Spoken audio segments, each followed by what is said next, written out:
Welcome to the Hey Soul Sista podcast, where Mel Histon will guide you through life's big questions and bring you one step closer to doing this crazy journey as best you can. Hey Soul Sisters, today I have a fabulous soul sister with me, Tanya Kelly. Hey, how you doing? Good, thanks. How are you? Yeah, great. Now, the reason why I've asked Tanya to come in is that I find her incredibly intriguing. She is a practitioner in Australian bush essence therapies, which I had kind of heard of, I think, when I went to a Louise Hay conference years ago. Yeah. Yep. Somebody was there talking about bush flower essences.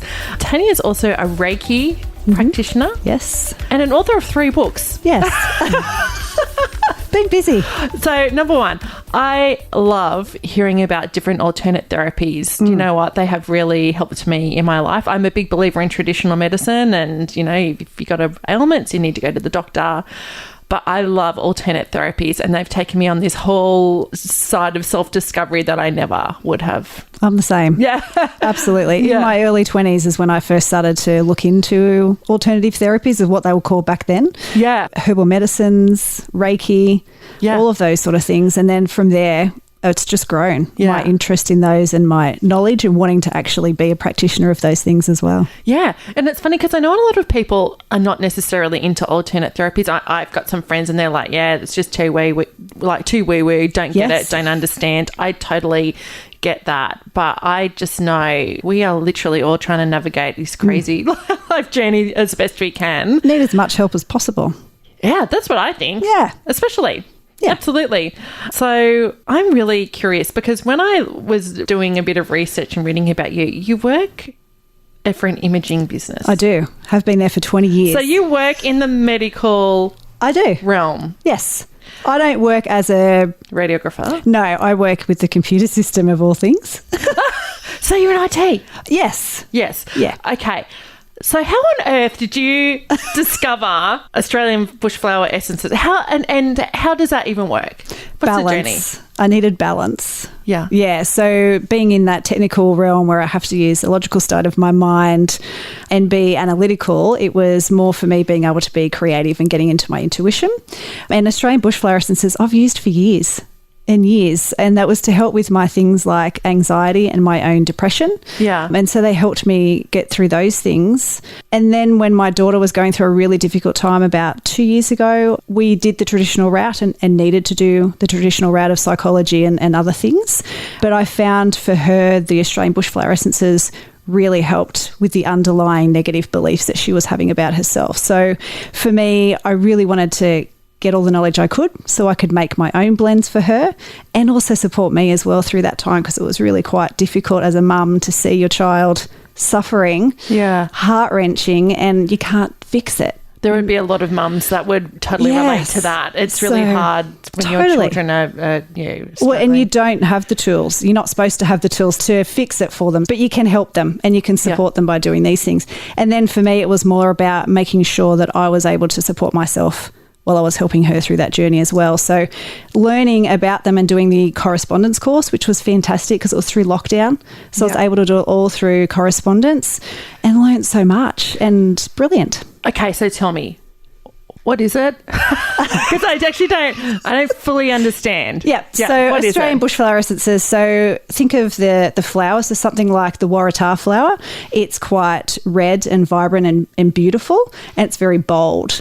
It's Ian White with the Australian bushflower essences. He takes the flowers and puts them into a big bowl of water out in nature, and they basically draw the essence from the flower or from the petals into the water to make a stock essence. Yeah. And so when you think of the flowers, you're looking at things like their colour, where they grow, how they grow. So if you're looking at red, it's quite vibrant and bold, and that can help things to be more confident. Yeah. There's other flowers like a fringed violet, which is really good for the integrity of the aura. And it's when you look at the flower, it's got purple petals and it's got little fluffy bits at the end of the petals that actually look like the aura. So it's really looking at things like that at the flower and seeing where it grows as to what attributes it can give to a person as well. So once you get those, and you can have a look at where they act in that chakra system as well. Yeah.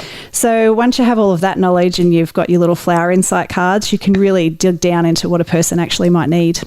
So if someone came to you for this, for bush flower therapy, okay, why would they come to you? What would be a reason someone would come? Someone, maybe they've got low self-esteem. Yeah. They're suffering from anxiety, or they're trying to be creative and they're finding themselves quite blocked and unable to get to the next stage of their creative project. Yeah. It can be as simple as they just want to deepen their spirituality practice, so their meditation. And so there are flower essences that can help with that, can access the higher self and open up the realms and actually have aura integrity as well while you're actually doing those practices. So a whole range of things. Yeah, okay. And so oils or... They're drops. So I mix them into 10% brandy, so it's an Australian brandy for preservative, and then water, and then the drops. So it's 7 drops of whatever flowers that we decide to come up with, and you take them as a dropper under your tongue. Yeah. Yeah, or there's a spray, oral sprays as well, which are fabulous for carrying around in your purse. Yeah. If you need them on the go, which I've just taken. Which Tanya just told me that before she walked into the podcast studio, she took the emergency essence oral spray. Yes. So because you were feeling a bit anxious about coming in. Very anxious. And so that to me is my go-to. So how many sprays do you 2 do? sprays in your mouth. This one's very fast acting, and so it's really good to carry with you. My daughter carries it with her for school.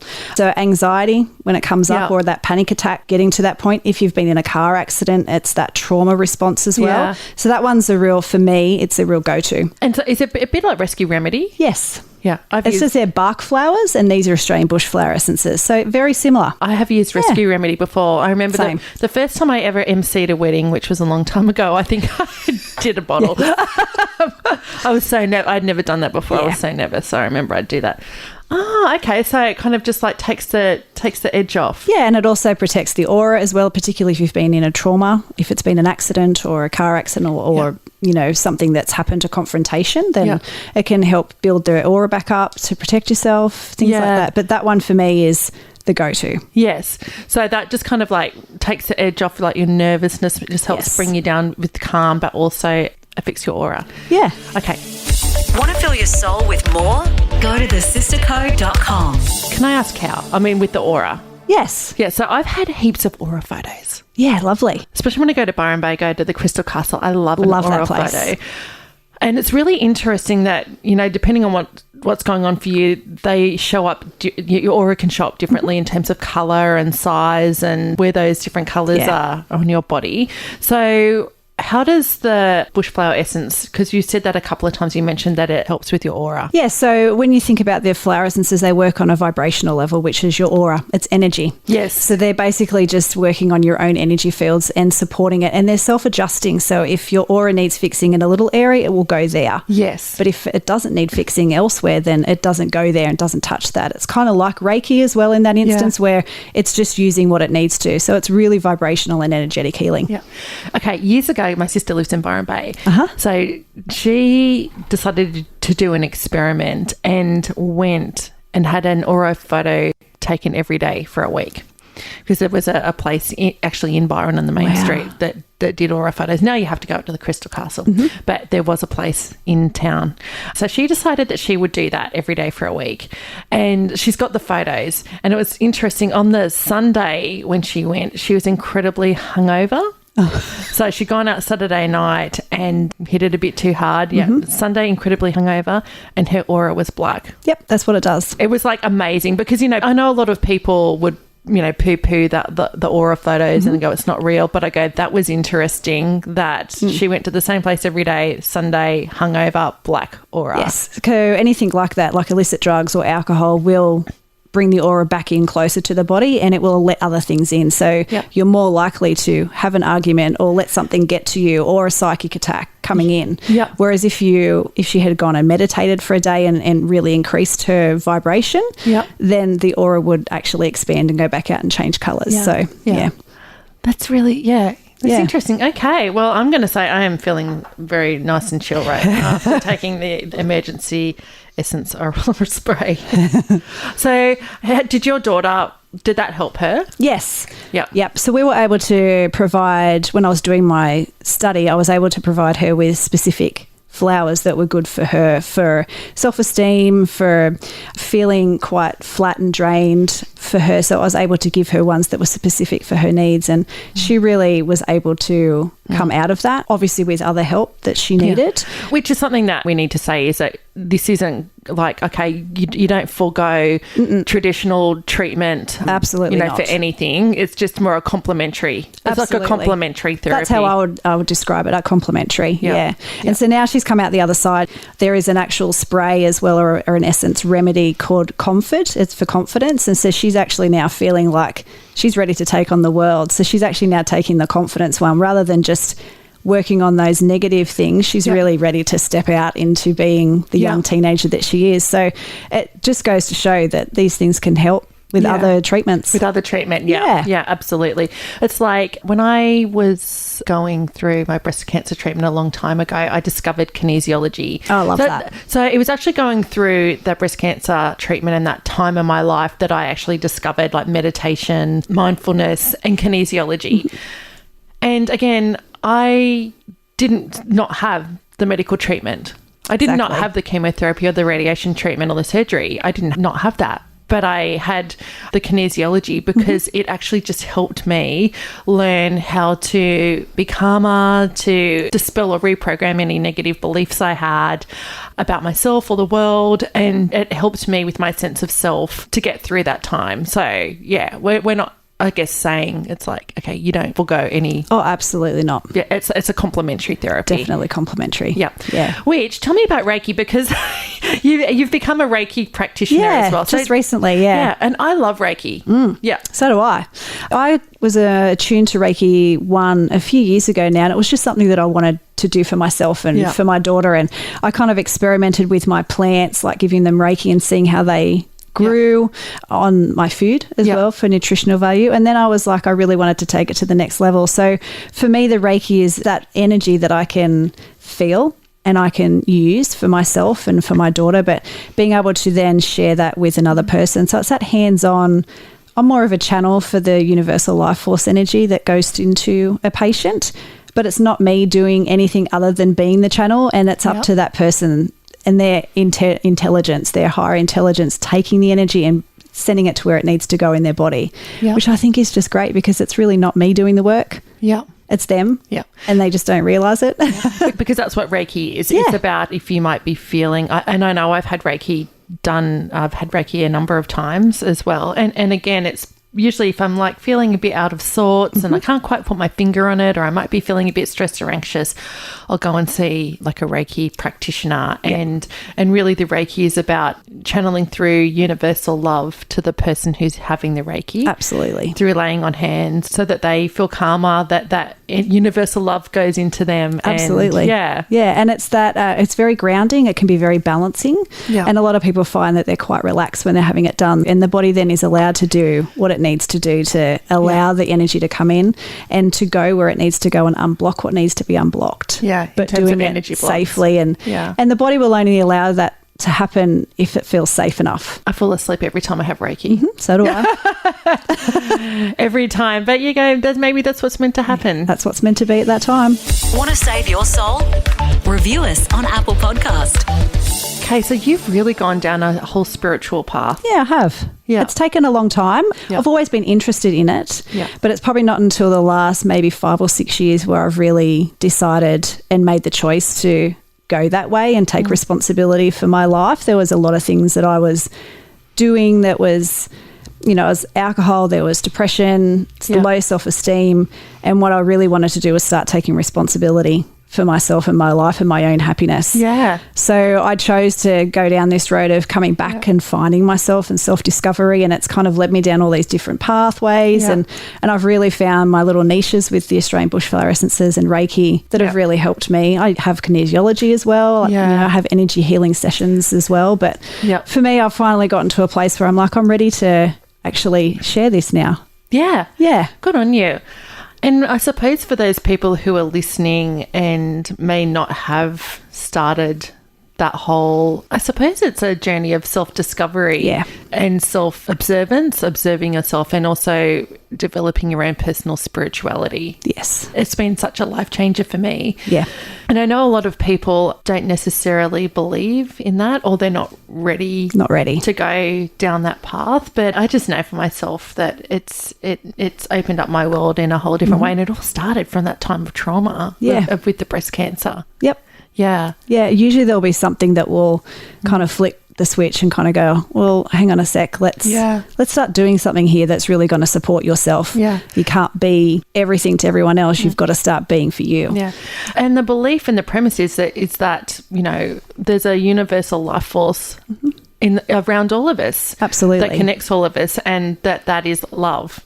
Yes. That it's the universal life force of love. And so it's by really tapping into that, tuning into that, so that we get your hit of love. Oh, definitely get a hit from love. Yeah. That's a great way to word it. Yeah. And even if you're not spiritually inclined, even just setting some time aside to become aware of yourself and aware of maybe a response to a situation, or just do a 2-minute meditation a day, or do a visualization for 4 minutes. You don't have to get spiritual about it, but you can actually start to rediscover yourself and come back to your truth just by doing little things for yourself. So before I came into the podcast studio today, I did a 10-minute meditation at home, just on the lounge, because I kind of didn't sleep that well last night. I got up this morning and my mind was kind of like just churning over, going, okay, who's in the podcast session today? Okay, what are we going to talk about? That sort of thing.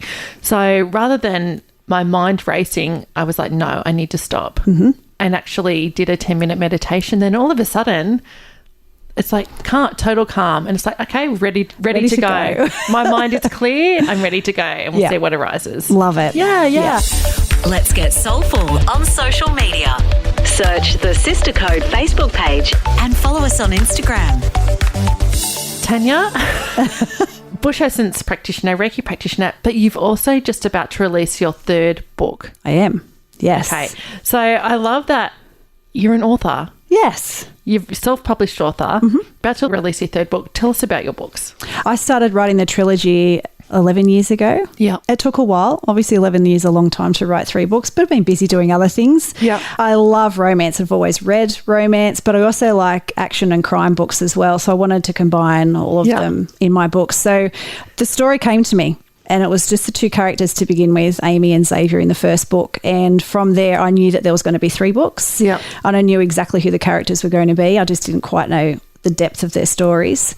But yeah, it's based here in Newcastle, although I wasn't quite prepared to call it Newcastle in the books. It's actually called a different location. Okay. I wasn't confident enough fair enough. to do that. But for me, it was an outlet, and the first book was written pretty quickly. Yeah. And then the second book was written, it took a few years. Yeah. And then the 3rd book has taken me at least 5 years, but it's actually the last book, so all of the characters come back and the story wraps up. So it's a little bit longer than the other 2. But for me, it had to be done. Yeah. There was just something that was telling me these have to be written. So there are so many people that have as a bit of a life goal, bucket list thing, to write a book. Yeah. It takes a lot of, I suppose, passion and discipline to actually make that happen. Yeah. You have to want it. Yeah. You have to be willing to make the time to write, because it's not something that you just get to do sitting at a kitchen table for 5 minutes a day. That's not going to cut it. Yeah. And you've got to want to be on your own. So it's a very solitary sport. So if you're not comfortable sitting for hours at your computer on your own, then maybe writing a book or a long book isn't for you. Maybe write a short story. Yeah. For me, it was more, you've got to be willing to adapt to the story. So this is going to sound weird, but your characters tend to go and do their own thing that you don't want them to do. So you might be sitting there writing, and your characters will go off and do whatever they want to do, and you're just basically the channel for them. Wow. And you come back and you kind of go, that's not where the story was meant to go. Yeah. So you've got to really be able to adjust your thinking as well. Was it Herb Fritz or someone who wrote a book, and they talk about that in the creative process, and how quite often how you think something is going to go, a creative project, and it often can diverge into something totally different. And then how do you deal with that? Yes. That's what's happened with all of these books. Yeah. The characters have really taken on a life of their own. And whilst I've let them go sometimes, other times I've had to kind of go, actually, we actually have an objective here. We've got to get to the end of the story and to bring them back. So the creative process for me, I love being creative. But when I've had to give up that last book, it was difficult. It's sad, because I'm about to, that's it. These characters are done for me. So there's grief, and there's, oh God, this is it. I haven't got another thing ready to go. Yeah. So for me to send that off last night to get formatted for the publishers, I was like, this is really Yeah. This is exciting, but this is really sad. I've loved these characters for a decade of my life, and now I'm going to give them out to the world. They're like your babies. Yeah, absolutely. And you know them so well. Yeah. Because you've written them. What would you say to someone who wants to get started? What's one tip? Have the idea and just write. Yeah. Just sit and write. Give yourself space to write and join a writing group. Yeah. Even if it's local or if it's just on Facebook or Instagram, wherever you can get it. But I found that helps. You can get other ideas from other people. Yeah. The other thing that I would suggest is if you've got a genre that you wanted to write in, say it's romance or it's action, read outside that genre. Yeah. Just to expand your horizons a little bit as well. Okay. Yeah. So you self-published? I did. And who did you publish with? So I went through Amazon, uploaded straight through them. I've got the covers done professionally and the formatting done professionally. I paid for that because I wanted really sexy covers, and they've come through for me. Yeah. But I just self-published onto Amazon. Yeah. And it's so easy. And so that's print on demand, isn't it? Yeah. So you don't have to have overhead costs and it doesn't cost you anything to publish. Because I remember Balboa Press, which is like what they call it, a vanity press. It's a way to self-publish. I think their publishing packages start at, $5,500, something like that. Well, I initially paid for these to be published through a company in the US 10 years ago. And so I actually took them off that format and got them back so I could do my own thing. And so this process, while it's cost me to have the cover designs done and the formatting done correctly, I'm okay with that because I can now publish, I can set my price, I can do my marketing, like I can do all of those things myself, and it hasn't cost me anything to actually publish onto Amazon. So what have you learned on your crazy journey? Because I'm like, you work in IT for an imaging company, plus you are practicing bush flower essences, Reiki, you've written 3 books. What have you learned on this crazy journey that you're on? I think to always learn, actually, is to be open to learning different things for me. It's come in for me is that I've been able to adapt. Yeah. Like I've wanted to learn. Like there's that enthusiasm about learning different things, but also being able to be responsible. Like I wanted to do these things. Yeah. So for me, it was like, let's do it. You've got to be responsible for this. And if this is what you want, then you've got to take the steps to do it because no one else is going to get you there. Yeah. So for me, it was more like, let's take responsibility and do the things that you want to do and the things that you love. Yeah. Because I love talking about this sort of stuff. So, and doing these sort of things. So for me, it was definitely that lesson. And you're never too old to try something new. Yeah. Well, I'm in awe of the fact that you've written 3 books. Yeah, for me, it wasn't a chore. Even though it was over 11 years, it was more like, this just has to be done. Like there was this feeling within me that had to be done. And if I don't run another thing in my life, even though I've got 1,000 things on the go because I tend to just write whatever, I'll be okay. Yeah. Because I've got my 3 books that I had to write. So I'm okay with that. That's so good. So what advice do you have for anybody who has a passion and maybe that's different from their profession, but they're nervous or filled with that self-doubt? Make it a priority. Yeah. Just you've got to carve out a bit of time to look after yourself, and if that's following your passion, even if it's for 10 minutes a day to start off with, then start there. Yeah. And then let it grow. Because this didn't happen overnight for me, all of these things. It's all built up over time. Yeah. So I think giving yourself permission and giving yourself time and just start. Yeah. Just start doing it. Because we want to share. We want to know. We want to know these things. Yeah, I love it. Yeah. Okay, so Tanya, how can people buy your books? So on Amazon, the first one, Honor Bound, is up now, and Finding Faith will be republished in about 2 weeks. Okay, so it's Honor Bound? Yep. By Tanya Kelly. Finding Faith. Yep. Finding Faith by Tanya Kelly. And the last one, Coming Home. Coming Home, which will be out August. Yes. So everybody go to Amazon to find those books. Now, where can people find out more about you or if they're interested in booking? So I have, at the moment, it's still very small, but on Facebook, it's the business name of In Essence Flower Essences, and they can jump online and can book on there or send me details through there, Instagram as well. Awesome. Well, thank you so much, Soul Sista, for coming and sharing a bit of your story and also about those practices. Again, I'd heard of the bushflower essences, but didn't really know a lot about it. Yeah. And how that all works. Yeah, it really does. So thank you, my friend. Thank you for having me on. Thanks for listening to Hey Soul Sista with Mel Histon. What would help you on your crazy life journey? Email Melissa at thesistercode.com.